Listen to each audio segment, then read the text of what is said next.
శ్రీనివాస్ తర్వాత నాలంక Prasad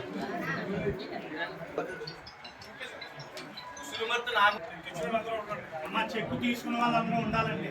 okay sir. Okay next సారి నాకు శేషామణి శేషామణి సారి ఏసారి గారు సారి ఏసారి Talapalem. Okay done done done done.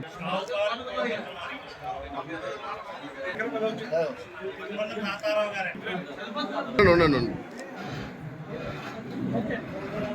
Sir ఆగా తీసుకున్న వాళ్ళు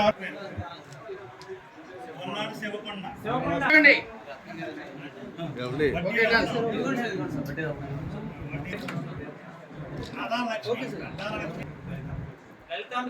లలితాంబిక కండవల్లి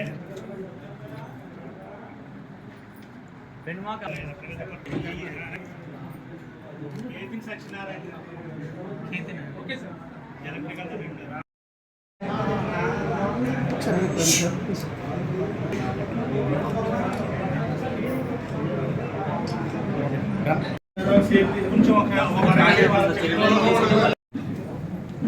ముఖ్యమంత్రి గారి సహాయ నిధి నుంచి చీఫ్ మినిస్టర్ రిలీఫ్ ఫండ్ ద్వారా 23 మందికి రమారని 19,18,415 రూపాయలు చెక్కుల రూపంలో అందించడం జరిగింది. ఇందులో ఈ మధ్యకాలంలోనే ఎవరైతే కరెంట్ షాక్తో మరణించిన వారు ఉన్నారో వారికి డిపార్ట్మెంట్ పరంగా ఒక 5 లక్షల రూపాయల చెక్కును కూడా వారి అకౌంట్లో వేయడం జరిగింది సెపరేట్గా. ఇది కాకుండా అదేవిధంగా మోర్త గ్రామానికి చెందినటువంటి యానిమల్ లాస్ విషయంలో 1,50,000 రూపాయల చెక్కు కూడా వారి అకౌంట్లోకి వేయడం జరుగుతూ ఉంది. మొత్తంగా చూసుకున్నట్లయితే ముఖ్యమంత్రి సహాయ నిధి ఎవరైతే కష్టాల్లో ఉన్నారో వారికి వెంటనే స్పందించి వారికి తగిన రూపంలో వారికి అయినటువంటి వైద్య ఖర్చుల నిమిత్తం వారికి చెక్కులు ఇవ్వడం అనేటువంటి కార్యక్రమాన్ని వెంటనే నిర్వహిస్తున్నటువంటి ముఖ్యమంత్రి గారికి ప్రత్యేకమైనటువంటి ధన్యవాదాలు తెలియజేస్తూ, అదేవిధంగా ఉప ముఖ్యమంత్రి పవన్ కళ్యాణ్ గారికి కూడా కృతజ్ఞతలు తెలియజేస్తూ, ముఖ్యంగా ఎన్టీఆర్ ఆరోగ్యశ్రీ కార్యక్రమం ద్వారా కూడా ఇవాళ ఎవరైతే పేద వర్గాల వారు ఉన్నారో, దారిద్ర్య రేఖకు దిగువ నివసిస్తున్న వారు ఉన్నారో వారికి వారి వైద్య ఖర్చుల నిమిత్తం రమారమి 25 లక్షల వరకు కూడా వైద్య సహాయం అందించడానికి, అదేవిధంగా రాష్ట్రంలో సుమారుగా 730 హాస్పిటల్స్ని ఈ ఎన్టీఆర్ వైద్య ఆరోగ్యశ్రీ కార్యక్రమం కింద ఎంపానల్ చేయడం కూడా జరిగింది.